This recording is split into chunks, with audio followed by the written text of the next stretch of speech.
Mark సువార్త 15వ అధ్యాయము 33, 34 వచనాలు చదువుతున్నాం. మధ్యాహ్నము మొదలుకొని 3 గంటల వరకు ఆ దేశమంతటను చీకటి కమ్మెను. 3 గంటలకు యేసు ఏలోయి ఏలోయి లామా సబక్తాని బిగ్గరగా కేక వేసెను. ఆ మాటలకు నా దేవా నా దేవా నన్ను ఎందుకు చెయ్యి విడిచితివని అర్థం. ప్రార్థన చేసుకున్నాం.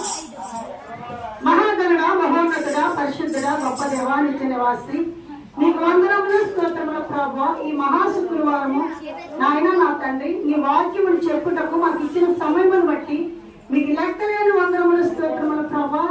నా తండ్రి నా దేవా నన్ను మరుగుపరిచి మీరు మాట్లాడి ఈ మాట మాట్లాడుచుండగా నాయన ప్రతి ఒక్క హృదయాల్లో ఫలింపచేసి నాయన నా తండ్రి నాయన మా యొక్క మనస్సులను మా యొక్క హృదయాలను నాయన మా యొక్క నడవడికను ఈ వాక్యం ద్వారా మార్చుకుంటూ సహాయం చేయమని ఘనతా మహిమ మీరే పొందమని మా ప్రభువు ప్రియ రక్షకుడైన యేసుక్రీస్తు పేరిట వేడుకొంచున్నాము తండ్రి.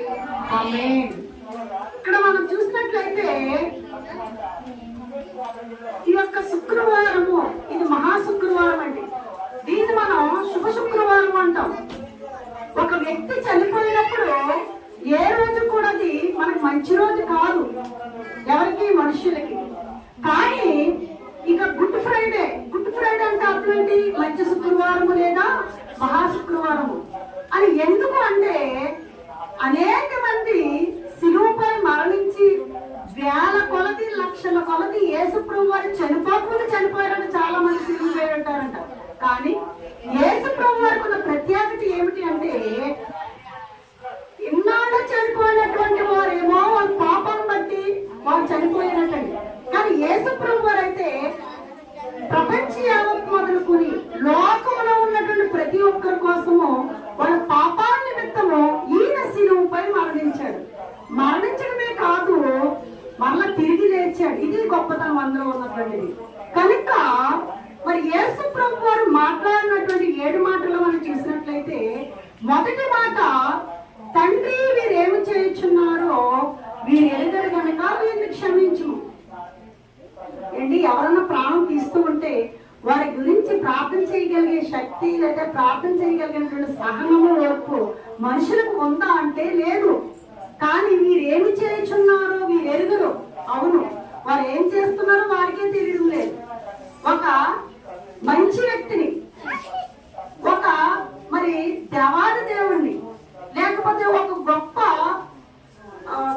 యూదులకు రాజైనటువంటి యేసు ప్రభు వారిని సిలువ వేస్తూ ఉంటే మరి నిజంగా వారికి ఏమి తెలియడం లేదండి. అందుకనే తండ్రి ఎవరితో మాట్లాడుతున్నారండి? యేసు ప్రభు వారు ఎవరితో మాట్లాడుతున్నారు? తండ్రి వీరు ఏమి చేయుచున్నారో వీరు ఎరగరు కనుక వీరిని క్షమించండి. దేవుడితో మాట్లాడుతున్నాడు. మొదటి మాట తన తండ్రితో మాట్లాడుతున్నాడు. ప్రియ సంగమా, రెండవ మాట మనం చూసినట్లయితే ఎవరితో మాట్లాడుతున్నారు అని మనం గమనించినట్లయితే దొంగతో మాట్లాడుతున్నాడు.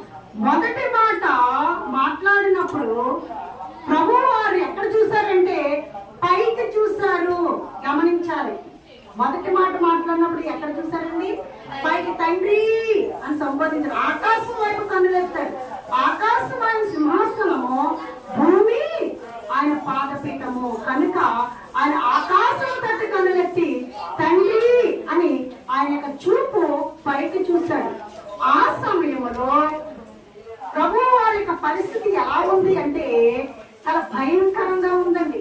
అప్పటికే 9 గంటల నుంచి మరి ఆయన వీధులంతా వచ్చి 9 గంటలకు సిలువ మరి ఎక్కించడం జరిగింది. ఆ సిలువ పైన ఉండి మరి అప్పటికే చాలా మరి ఆయన బలమంతా కూడా కోల్పోయాడు. రక్తం అంతా కారిపోయింది. ఇంకా చాలా బలహీనముగా ఉన్నారు. అయినప్పటికీ కన్నులెత్తి తండ్రితో మాట్లాడుతున్నారు. తండ్రి వీరేమి చేయుచున్నారో వీరెరుగరు కనుక వీరిని క్షమించుము.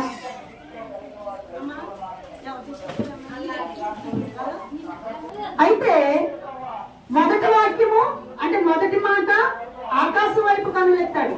రెండవ మాట దొంగతో మాట్లాడాడండి. అంటే ఈ లోక రీతిగా దొంగతో మాట్లాడాడంటే యేసు ప్రభు ఎవరి మధ్య ఉన్నారండి యేసుప్రభు వారు? ఎవరి మధ్య ఉన్నారు చెప్పాలి? ఇద్దరు దొంగల మధ్య. అంటే ఇటొక దొంగ, ఇటువైపు దొంగ, కుడివైపున ఒక దొంగ, ఎడమవైపున మధ్యలో ఈయన ఉన్నారనమాట. అంటే ఇది మనం గమనించినట్లయితే మధ్యలో యేసుప్రభు వారు ఉన్నారు. యేసుప్రభు వారు ఉన్నప్పుడు ఈ దొంగలు అది నేరం చేశారు కనుక వాళ్ళ శిక్ష పడ్డది. మరి యేసుప్రభు వారు ఏ నేరం చేశారు? ఏమీ చేయలేదు ఆయన. కానీ ఆయన మధ్యలో ఉన్నటువంటి సిలువలో ఆయన వేలాడబడుతున్నటువంటి విధానాన్ని మనం చూస్తే చాలా శ్రమలో ఆయన ఉన్నప్పుడు రెండో మాట, నేను నీవు నాతో కూడా పరదేశంలో ఉందని ఎవరితో చెప్పాడు? దొంగతో చెప్పాడు. అంటే ఇక్కడ దొంగలు ఇద్దరు ఉన్నారండి. ఇద్దరు మంచివారా చెడ్డవారా? చాలా మంది అంటారు ఒకడు మంచి దొంగ, ఒకడు చెడ్డ దొంగ. అసలు దొంగల్లో మంచి దొంగ చెడ్డ దొంగ ఉంటారా చెప్పండి? ఉండరు. కారణం ఏమిటంటే ఇద్దరు దొంగలు ఉన్నారు. అయితే ఒక దొంగ ఏమో యేసుప్రభువుని దూషిస్తున్నాడు. ఏమని? నువ్వు క్రీస్తువు కదా, నీవు రక్షించుకొని మమ్మల్ని కూడా రక్షించానేమో ఒక దొంగ అంటుంటే, మరొక దొంగ అంటున్నాడు ఆ దొంగని గద్దించి, నీవు ప్రభువారిని ఇలా తిట్టడం మంచిది కాదు. మనం ఎన్నో నరహంతకులుగా ఉన్నాము, ఎన్నో దొంగతనం చేశాము, దేశద్రోహులుగా ఉన్నాము. ఈ శిక్ష అనేది మనకు న్యాయమే అని చెప్పి మరి యేసు ప్రభువారు అన్నారు, యేసు ఈ రాజ్యంలోకి వచ్చినప్పుడు నన్ను జ్ఞాపకం చేస్తావా అంటే దీని అర్థం ఏమిటి అంటే అండి, మరి ఆ దొంగకి యేసు ప్రభువారి గురించి తెలియదా? యేసు ప్రభువారికి సిలువ వేసే టైంలో ఎన్ని సంవత్సరాలండి? 33.5 సంవత్సరాలు. అయితే 30 సంవత్సరాల వరకు ప్రభువారు ఎక్కడ సువార్త ప్రకటించలేదు. 3.5 సంవత్సరాలే సువార్త ప్రకటించారు ఆయన. ఈ 3.5 సంవత్సరాల్లో ఆయన సువార్త ప్రకటించినప్పుడు యేసు ప్రభువుకి గొప్పతనం గురించి దొంగలకు తెలియదండి? తెలుసు. కానీ ఏం పొందలేదు వారు? రక్షణ పొందలేదు. ఎందుకు మరి రక్షణ పొందలేదు అంటే వారు చేసినటువంటి పనులు దేవుని నమ్ముకుంటే, దేవునితో ఉంటే, ఆయనలో ఉన్నటువంటి మంచితనాలు మనకు వస్తూ ఉంటే మన చెడు పనులను మనం విడిచిపెట్టుకోవాలి. ఈ చెడు పనులను విడిచిపెట్టుకోవడం ఇష్టం లేక ఈ దొంగ ప్రభువారి గురించి తెలిసిన ఆయన నమ్ముకోలేదు. ఇది చరిత్రకారుల యొక్క అభిప్రాయము. ప్రియ సంగమా, మనము కూడా ఇదే పరిస్థితిలో ఉన్నాం ఈనాడు. ఏమిటి అంటే దేవుని నమ్ముకో, రక్షణ తీసుకో, బాప్తిసం తీసుకుంటే దేవుని సన్నిధికి వస్తారు, పాటలు పాడతారు, వాక్యం చెప్తారు, దేవుని వాక్యం వింటారు, అన్నీ ఉన్నాయి, అన్నీ తెలుసు. కానీ దొంగలాగా రక్షణ లేదు. కానీ ఇక్కడ ఈ దొంగ మరి చాలా తెలిసిన మరి దేవుని నమ్ముకోలేదు. చివరి టైంలో ఇంకెటు దారి లేదు కనుక అప్పుడు మనస్సు మార్చుకుని వెంటనే తన పాపాలు సిలువపై ఒప్పుకుని ఉంటాడండి ప్రియ సంగమా. లేకపోతే తన పాపాలు ఒప్పుకోకపోతే దేవుడు నేడు నీవు నాతో కూడా పరదేశంలో ఉంటావనేసి అనడండి. ఇది రెండో మాట. ఎటువైపు తిరిగాడండి? యేసు ప్రభువు ప్రక్కకి తిరిగాడు. మూడవ మాట మనం చూసినట్లయితే మొదటి మాటకి పైకి చూశాడు, రెండో మాటకి ప్రక్కకు చూశాడు, మూడో మాట మరి తన తల్లితో చెప్తూ ఉన్నాడు, అమ్మా ఇదిగో నీ కుమారుడు అని చెప్పాడు. శిష్యుని పట్టుకొని మరి శిష్యుడితో ఇదిగో నీ తల్లి. ఎక్కడ చూస్తాడండి యేసుప్రభువు? క్రిందకు చూస్తాడు. ఆ క్రిందకు చూసినప్పుడు ఆయన యొక్క ముఖము వికారమైందండి. మరి మధ్యాహ్నం 12 గంటల మొదలుకొని 3 గంటల వరకు ఆయన శిలువపై ఉన్నప్పుడు మరి ఆయన మాట్లాడుతున్నటువంటి ఈ 7 మాటల్లో మూడో మాటకి కూడా చాలా ప్రాముఖ్యత ఉంది. ఈ లోక రీతిగా తనకి మరి పాత్రగా ఉన్నటువంటి గర్భము దాల్చినటువంటి తన తల్లికి ఈ లోకములో ఏంటంటే సంరక్షణ నిమిత్తము తనకి నమ్మకమైనటువంటి శిష్యుడైనటువంటి యోహాను గారిని అప్పగించడం జరిగింది. అంటే ఈ మూడవ మాటను ఎక్కడ చూస్తాడండి ప్రభువారు? క్రిందకు చూస్తాడు. మొదటి మాట పైకి చూస్తాడు, రెండవ మాట ప్రక్కకు చూస్తాడు, మూడవ మాట క్రిందకు చూస్తాడు. ఇప్పుడు మనం వింటున్నది 4వ మాట అండి. నేను చెప్పబోయేది 4వ మాట. ఇప్పుడు మనం చూసినట్లయితే ఈ టైంలో మధ్యాహ్నం మొదలుకొని 3 గంటల వరకు ఆ దేశమంతటను చీకటి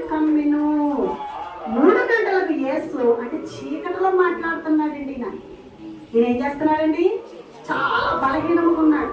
ఇంకా ఈ మాటలు ధైర్యంగానే చెప్పాడండి. 3 మాటలు కూడా. ఈ 4వ మాటకి ఆ దేవాది దేవుడు బలహీనమైపోయాడు. ఏమిటి అంటే, తండ్రి అయినటువంటి యెహోవా దేవుడు తను విడిచిపెట్టాడేమో అని ఒక నమ్మకంతో ఆయన ఏమంటున్నాడు అంటే, ఎక్కడ దేశం అంతటి ఎలాగుందంటే చీకటి కమ్మెను, అంటే మధ్యాహ్నము చీకటిగా ఉన్నదటండి. ఆ చీకటిలో ఆయన మాట్లాడుతూ ఉన్నాడు. ఆ టైం 3 గంటలకు యేసు ఏలోయి ఏలోయి లామా సబక్తని బిగ్గరగా గట్టిగా కేక వేసి ఏమన్నాడంటే, కేక వేస్తున్నాడట. ఆ మాటకు మన తెలుగు అర్థం ఏమిటి అంటే, నా దేవా నన్ను ఎందుకు చెయ్యిచ్చారు? నా తండ్రి నన్ను ఎందుకు చెయ్యిచ్చేస్తావు? ఇప్పటి వరకు కాచి కాపాడావు కదా, ప్రజల కోసం సిలువపై మరణిస్తానని నీ దగ్గర మాట తీసుకునే వచ్చాను కదా నేను. అటువంటిప్పుడు నాకు ధైర్యం సరిపోవడం లేదే, నీవు నన్ను ఎందుకు విడిచిపెట్టావని చెప్పి ఎప్పుడైతే లోకమంతా కూడా, ఆ దేశమంతా కూడా చీకటి కమ్మిందో, ఆ దేవాది దేవుడు కొంచెం శరీరం కదండి బలహీనమ చెంది తను ఏం చేశాడు? దేవుణ్ణి పిలుస్తూ ఉన్నాడండి. ఎటువైపు తిప్పాడో తెలుసండి? తల ఆకాశం వైపు కన్నులెత్తి ఏలోయి ఏలోయి అంటే ఆయన భాషలో మాట్లాడుతున్నారు, ఇబ్రూ భాషలో. ఏలోయి ఏలోయి లామా సబక్తా, నా దేవా నన్ను ఎందుకు విడిచేస్తావు? నన్ను ఎందుకు విడిచేస్తావు నాయన అని మనోదుఃఖముతో, ఇది ఆత్మతో కూడినటువంటి మాట్లాడండి ప్రియ సంగమా. ముందు చెప్పిన మాట ఏమో క్షమించమని మనసుతో మాటతో మాట్లాడాడు, నోటితో మాట్లాడాడు. 2వ మాట ఒక దొంగకి రక్షణ ఇచ్చాడు. 3వ మాట ఒక తల్లికి సంరక్షణ ఇచ్చాడు. 4వ మాట ఎవరి గురించి అండి? ఇది ఆయన గురించే మాట్లాడుకున్నాడు. దేవుడికి మహిమ కలుగును గాక. ఎవరి గురించి అంటే, దేవుని యొక్క ఆత్మ ద్వారా మాట్లాడుతూ తన బలహీనతను బలపరుచుకుంటూ ఏలోయి ఏలోయి లామా సబక్తాని చీకటిలో అరుస్తూ ఉంటే వాళ్ళు అనుకుంటున్నారంట, ఆ దగ్గర నిలిచిన వారిలో కొందరు ఈ మాటలు విని అదిగో ఏలియాని పిలుచుచున్నాడని ఒకడు పరిగెత్తుకుపోయి ఒక స్పాంజి చిరకలో ఉంచి 2ను తగిలించి అని త్రాగనిచ్చిరి.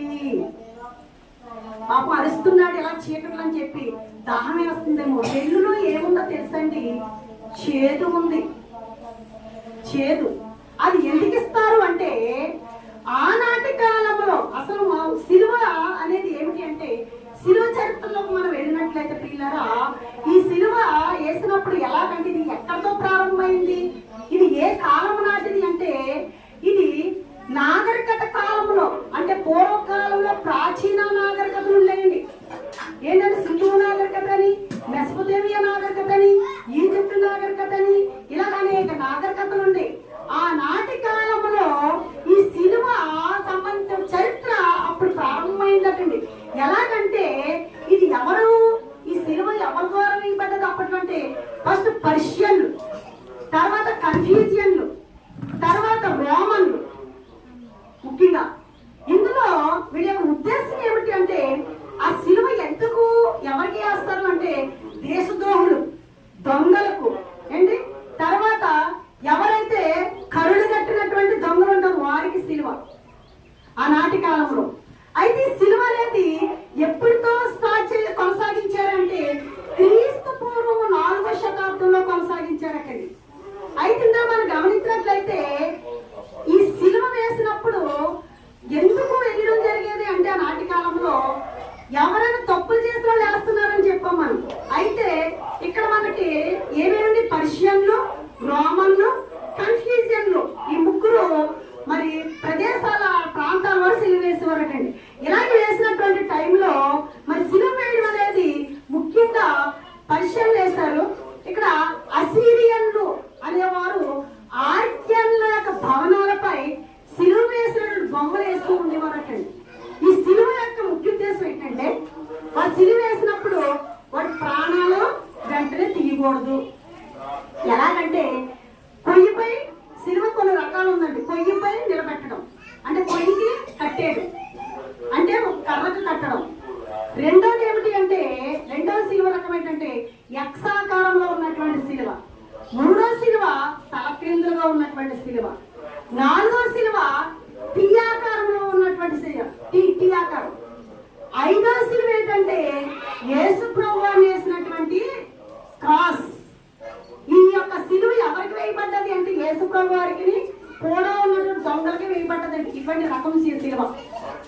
ఈ శిలువ మనం చూసినట్లయితే అసలు శిలువను మరి మొట్టమొదటిసారిగా వేసిన వారు ఎవరంటే గ్రీకు చక్రవర్తి అయినటువంటి ఒక గ్రీకు తత్వవేత్త అయినటువంటి హీరోడోటస్ అనే ఆయన శిలువ గురించి చెప్పాలంటే ఎప్పుడంటే క్రీస్తు పూర్వం 519లో మరి ఏం చేశారంటే మొదటి డేరియస్ అనే రాజు తప్పులు చేసినటువంటి వారిని 3000 మందిని శిలువ వేశాడటండి. కానీ ఆ శిలువ ఎందుకేసాడని తప్పులు చేసినటువంటి వారి గురించి చేస్తారు. కానీ ఇక్కడ మనం గమనించినటువంటి రోమన్ సామ్రాజ్యంలో ఒక గొప్ప శిలువను కూర్చున్నటువంటి విధానం ఉందండి. ఒక జోసెఫ్ అనే ఆయన ఏం చేశాడంటే వారస్ అనే ఆయన కూడా అక్కడ క్రీస్తు పూర్వం 4వ శతాబ్దంలో శిలువ వేశారు. అలాగా శిలువను వేసుకున్నారండి పూర్వంలో. మరి అలెగ్జాండర్ పేరు ఎవరైనా విన్నారా?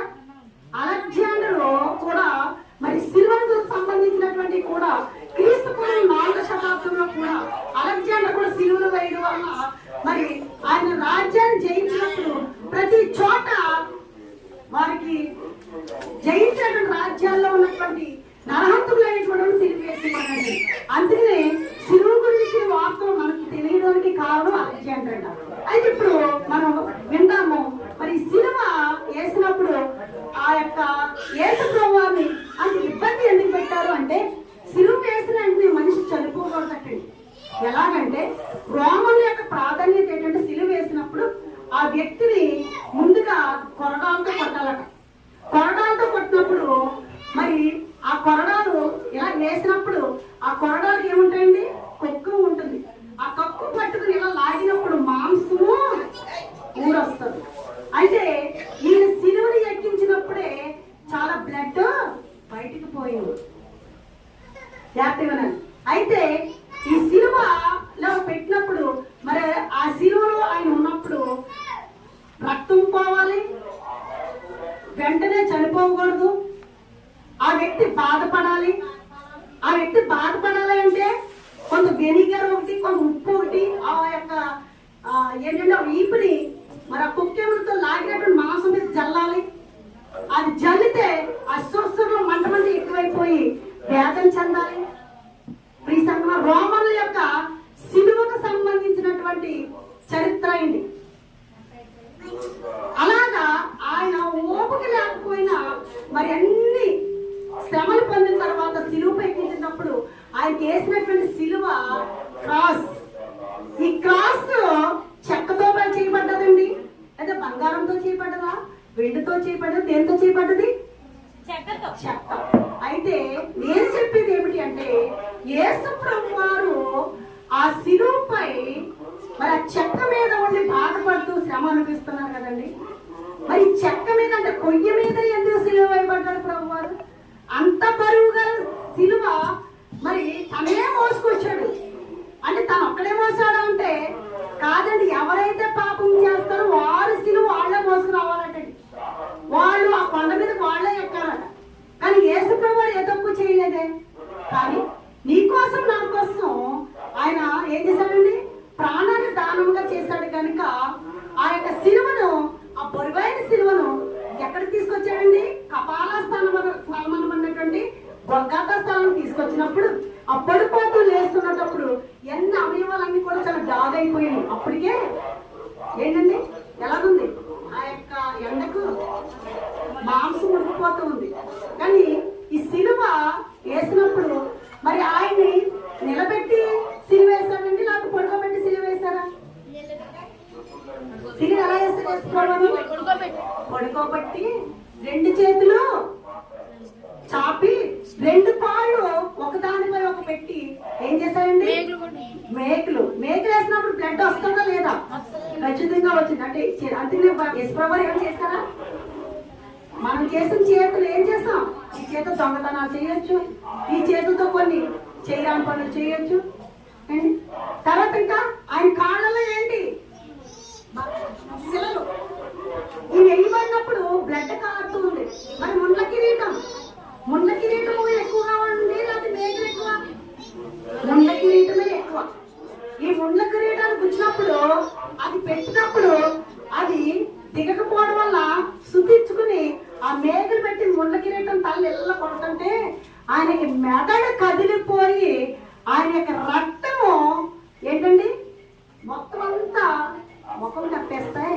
చూడలేని స్థితిలో ఉన్నప్పుడు అది చీకటి కన్నిందో లేదో అని తెలియలేని స్థితిలో ఆయన శిలువ వేసినప్పుడు మాంసం అంతా ఉడికిపోయి బ్లడ్ అంతా నల్లగా మారిపోయి ఆయన ముఖం వికారం అయిపోయి మరి 3 గంటల సమయంలో చీకటి కమ్మితే అప్పుడు అంటున్నాడు, నా దేవా నన్ను చెయ్యి ఎందుకు విడిచేస్తావు అని ఆ దేవాది దేవుడు అడుగుతూ ఉంటే మరి యెహోవా దేవుడు చెయ్యి విడిస్తాడండి? ఆయన విడవడు, ఎందుకంటే బాధపడాలి కనుక. అయితే ఇలాగా ఈయన బాధపడుతూ మరి ఎక్కడ ఆకాశం వైపు కన్నులెత్తి మరి దేవాది దేవుడు ప్రార్థించాడటండి. ఇది ఎన్నో మాట? ఇది 4వ మాట. అయితే మరి శిలువపై ఆయన ఎందుకు శ్రమ పొందుతాడు? ఎందుకు ఆ శిలువపై అంటే మరి ఏదేను తోటలో మరి ఆది కాండము మనం వెళ్ళిపోవాలండి. ఏదేను తోటలో అంటే ఆది కాండము 3వ అధ్యాయము ఒక మాట చూడండి. ఆది కాండము 2వ అధ్యాయము 9వ వచనం అండి. మరియు దేవుడైన యెహోవా చూపునకు రమ్యమైనదియు ఆహారములకు మంచిదియునైన ప్రతి వృక్షమును ఆ తోట మధ్యను జీవవృక్షమును మంచి చెడ్డల తెలివినిచ్చు వృక్షమును నేల నుండి మొలిపించెను. చాలమ్మా, ఇక్కడ మంచి చెడ్డల తెలివినిచ్చు వృక్షాన్నంట నేలలో మొలిపించాడంట. ఇది ఎక్కడ ఉంది అంటే ఏదైనా తోటలో ఏ ప్లేస్ లో ఉందండి? అది తోట మధ్యలో. గమనించండి ప్రియసంగమా, తోట మధ్యలో ఉంది ఒక చెట్టు. ఆ చెట్టు నాటినప్పుడు ఆ చెట్టు నాటిన తర్వాత దాన్ని తినవద్దని దేవుడు చెప్పినటువంటి విధానం 16వ వచనం చూడండి. అక్కడ మరియు దేవుడైన యెహోవా ఈ తోటలోనున్న ప్రతి వృక్ష ఫలమును నీవు నిరభ్యంతరముగా తినవచ్చును. అయితే మంచి చెడ్డల తెలివినిచ్చు వృక్ష ఫలములను తినకూడదు. నీవు వాటిని దినదినమున నిత్యముగా చచ్చినవారిగా ఆజ్ఞాపించాను. ఇప్పుడు జాగ్రత్తగా అర్థం చేసుకోండి. ఇక్కడ ఒక చెట్టు ఉంది. ఆ చెట్టు ఏదైనా తోటలో ఉంది, తోట మధ్యలో ఉంది. ఆ వృక్ష ఫలములు ఏమిటి అంటే మంచి ఉంది, చెడు ఉంది, తర్వాత ఇంకేముంది? తెలివి ఉంది. 3 ఉన్నాయి. అందులో నువ్వు అన్ని వృక్ష ఫలాలు తినొచ్చింది, తినకూడదని దేవుడు ఆజ్ఞించాడు. తినమున నీవు చచ్చెదవు. మరి అది ఆజ్ఞ ఇచ్చినప్పుడు ఇక్కడ 3వ అధ్యాయము 3వ వచనములో 5వ వచనం చూడండి. 4-5 వచనాలు. 4-5 వచనాలు.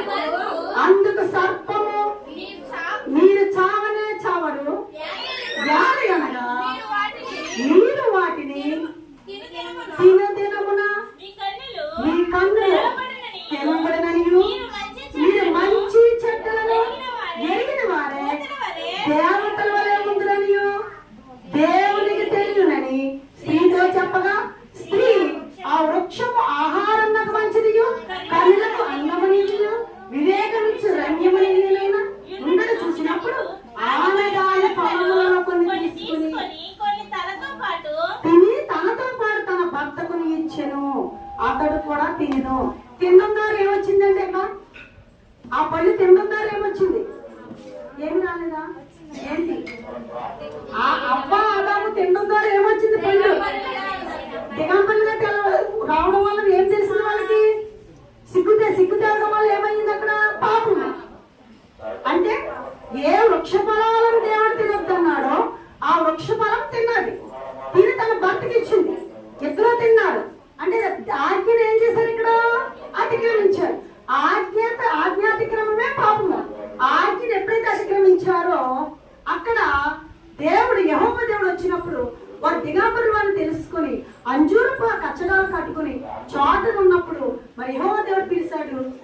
మనం చేసిన తప్పు చెప్పడం జరిగినప్పుడు దేవుడు ఏం చేశాడండి? వారిని శపించి ఏదైనా తోట నుండి వెలుపలికి పంపించేశాడు. జాగ్రత్తగా ఆలోచించండి ఇక్కడ.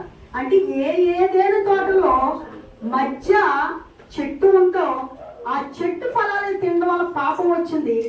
మరి ఏ చెట్టు నుండి మరి సిలువ తీయబడ్డదో, అంటే చెక్క ద్వారానే వచ్చింది కదా సిలువ. జాగ్రత్తగా వినాలి. చెక్క ద్వారానే కదండి సిలువ, చెక్క ద్వారానే కదా సిలువ. అంటే వృక్షం ద్వారా పండు తిన్నారు వీళ్ళు. జాగ్రత్తగా ఆలోచించండి. వృక్షము ద్వారానే ఒక చెట్టు ద్వారా పండు తిన్నారు, పాపం వచ్చింది. మరలా వీళ్ళ పాపం పోవాలంటే సిలువ రక్తము ద్వారానే పాపము పోవాలి. అంటే ఆ సిలువ ఏమి సిలువ? అది చెక్కతో చేయబడినటువంటి సిలువ.